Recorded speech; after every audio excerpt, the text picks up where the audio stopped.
Kata Al-Hafidh, minal bid'il munkarah.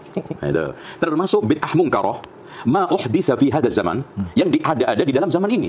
Masya Allah. Min iqa'il adhani thani, menjatuhkan adzan yang kedua qabla al-fajri, sebelum fajar. Jadi ada adzan pertama, kan ada adzan menandakan sahur itu. Nah, sebelum adzan fajar shadiq ada adzan lagi. Qabla al-fajri binahwi thuluthi sa'atin fi Ramadan. Ya, sekiranya sepertiga saat, ya, jam, kalau saat sekarang jam Ramadan, ya. Terus kemudian wa itfa'il masabih, ditandai juga dengan mematikan lampu-lampu. Assalamualaikum warahmatullahi wabarakatuh.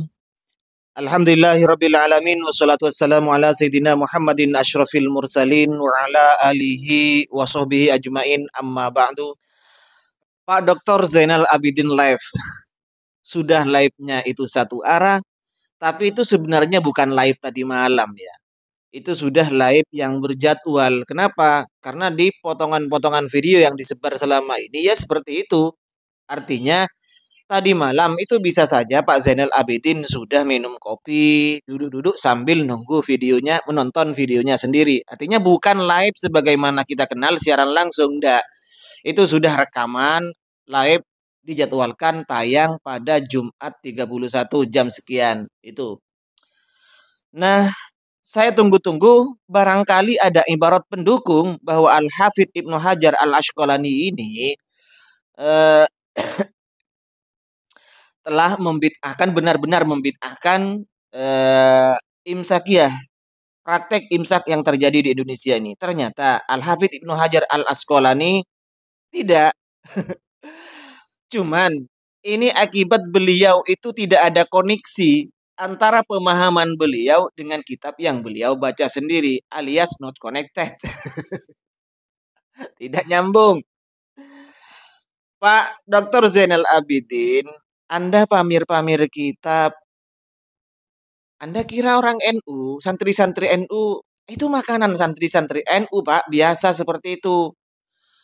Anda kalau pamer kitab ke Sani Uye misalnya, Anda tahu, saya kasih bocoran sedikit sebelum saya bahas, Pak.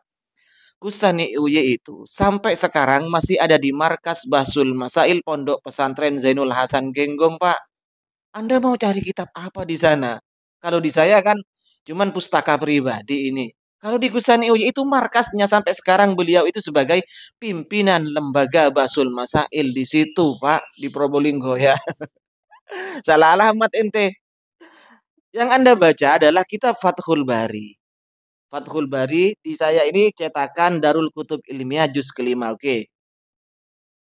Untuk teman-teman Wahabi yang baru netas, YouTubernya, minggirlah dulu. Kalian tidak usah ikut komen, karena komen kalian kalau saya tahu akan saya hapus semuanya biar tidak nyampah. Ini kelasnya dokter-dokternya sudah, ya. Yang Anda baca ini kan, Pak. Tambihun minal bida'il munkarati ma uhdisa fi hadzal zaman min iqa'il adzani sani qabla al-fajri binahwi sulusi sa'atin fi ramadana wa itfa'il masabihi allati ju'ilat alamatan li tahrimil akli wasyurbi ala ma yuridis siyama ila akhirih. Loh, kira-kira koneksinya apa, Pak? Ketersambungannya antara imsakiyah yang dilakukan di Indonesia dengan ibarat yang Anda baca itu apa, Pak? Ya.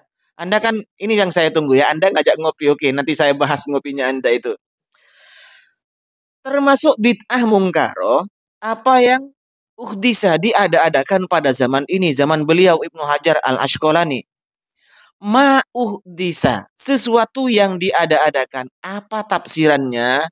Di situ beliau menjelaskan dengan pakai min, Pak. Contohnya adalah min iqa'il adzani sani, mengumandangkan adzan yang kedua. Dalam Islam adzan kan ada dua, Pak. Adzan pertama, adzan kedua. Adzan kedua ini sebagai tanda masuknya waktu. Ini yang dianggap bid'ah oleh Ibnu Hajar Al-Asqalani apa? Min iqa'il adzani sani, mengumandangkan adzan yang kedua yang sejatinya itu adalah tanda masuk waktu. Misalnya dimajukan 10 menit. Subuh masih tinggal 10 menit, adzan subuh sebelum, misalnya sekarang jam 5 subuh, jam 5 kurang 10 menit dia sudah adzan. Ini akibat kehati-hatian katanya. Masuk akal seperti itu, Pak. Loh, di Indonesia gimana, Pak? Adzan subuhnya tetap kok. Itu. Jadi min iqa'il adani sani qoblal fajri, sebelum waktu fajar dia sudah adzan, Pak. Pertama. Yang kedua wa itfa'il masobi, memadamkan lampu-lampu. Emang di Indonesia seperti itu? Allati ju'ilat litahlimil akli wasyurbi, yang dijadikan alamat tanda untuk mengharamkan makan minum bagi orang yang hendak berpuasa. Ini di juz 5. Kira-kira di Indonesia seperti itu. Ayo coba sebutkan sekarang kitab aswaja yang mengharamkan setelah imsak itu makan, siapa? Atau kiai-kiai aswaja, ustadz-ustadz aswaja, kus-kus aswaja, ketika imsak haram makan. Coba Pak, sebutkan Pak. Tapi kalau Anda dulu katanya NU, kalau pengalaman Anda di rumah tangga Anda selama Anda menjadi NU, ketika imsak orang tua Anda bilang, keluarga Anda bilang pada Anda, nak jangan makan sudah imsak haram. Nah itu berarti kebodohan keluarga Anda waktu itu Pak. Ini yang pertama, imsak. Nah sebenarnya Pak, coba ente lihat, buka lagi. Ini yang di juz kelima kan? Di jilid yang kelima. Coba Anda baca lagi kitab Al-Hafidh Ibnu Hajar Al-Asqalani, Fathul Barinya itu di jilid 3 dan 4-nya. Kita di jilid 3-nya dulu, Pak. Ya, di jilid 3-nya.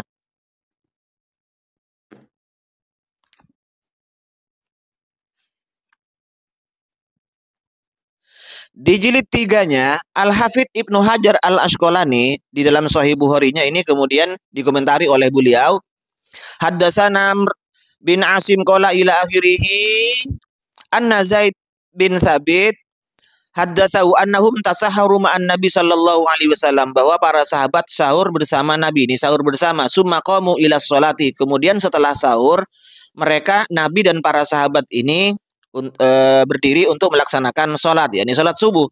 Qultu kam bainahuma, berapa jarak di antara berhentinya sahurnya Nabi dengan sholatnya, dengan waktu subuh itu? Qala qadru khamsina au sittina, sekitar 50 atau 60, yakni ayatan. Lanjut langsung ke bawahnya, Pak. Komentar Al-Hafidh Ibnu Hajar Al-Asqalani, qauluhu qama Nabi sallallahu alaihi wasallam ila sholati fasalliya, berarti hadis yang ke 576 ini ya. Falamma faraga min sahurihima qama Nabi sallallahu alaihi wasallam ila sholati fasalliya qulna li Anas, ini kam baina faragihima min sahurihima. Setelah selesai sahur Nabi sallallahu alaihi wasallam itu kemudian berdiri untuk sholat. Nah, selesainya sahur Nabi dengan berdirinya, ditegakkannya sholat subuh itu berapa jaraknya? Nah, seperti tadi 50 atau 60 ayat. Nah, komentar beliau Al-Hafidh, Pak, ini yang perlu Anda camkan. Komentar beliau ini seperti ini. Wastadallal musannif bih ala anna awwala waqti subhi tulu'ul fajri. Musannif, yakni Imam Bukhari, kata Al-Hafidh ini membuat dalil istidlal bahwa permulaan waktu subuh ini, Pak, adalah tulu'ul fajri, terbitnya fajar. Li'annahu al-waqtu alladhi yahrumu fihi at-ta'amu wasyarab. Karena pada waktu fajar, waktu subuh itu sudah diharamkan untuk makan dan minum. Wal muddatu, masa jeda, masa tenggang, allati bainal faraghi minas sahuri wad duhuli fis shalah, antara selesainya sahurnya Rasulullah dan para sahabat dengan masuknya waktu subuh, berapa Pak? Wahia qiraatul khamsina ayatan. Itu sekitar 50 ayat orang dibaca, Pak. Orang membaca ayat 50, yang tidak panjang, yang tidak pendek, tidak cepat, tidak lambat. Itu, Pak. Menurut Syekh Utsaimin dan Ibnu Baz kira-kira dari 4 menit. Itulah Pak, 4 menit, 5 menit, atau sampai 10 menit. Kata, lihat sendiri fatwanya Imam Utsaimin dan Ibnu Baz Anda. Berapa? Kata beliau, qadru sulusi humusi sa'atin. 3/3 dari 1/5 jam. Berarti sekitar 4 menitan itu, Pak. Paham ya dengan Pak? Ini Al-Hafidh, Pak. Nah, ini di juz yang ke-3. Di juz ke-4-nya, Pak, di juz ke-4-nya ada juga masih diulang oleh beliau. Bukan ya? Tetap di jilid ke-5-nya lagi, di jilid yang ke-5. Nah, di sini di jilid yang kelima, Al-Hafidz Ibnu Hajar Al-Asqalani membuat bab di dalam Fathul Barinya, babu qadri kam bainas sahuri wa sholatil fajri. Bab kira-kira berapa jarak antara sahurnya Rasulullah dan para sahabat dengan sholat subuh.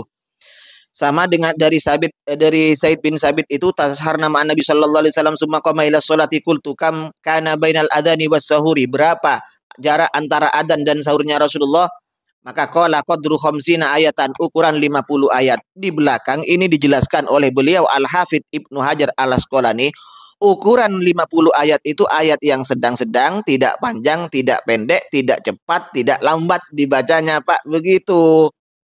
Jadi sahur ini, imsak, berhenti setelah sahur, tidak makan, tidak minum, menunggu dikumandangkannya adzan subuh. Ini sebenarnya adalah sunnah dari Rasulullah Shallallahu Alaihi Wasallam. Tapi oleh Anda dianggap bid'ah. Sudah gitu, Pak. Ente bawa-bawa Al-Hafidz Ibnu Hajar Al-Asqalani. Gimana sih ente, Pak? Pak.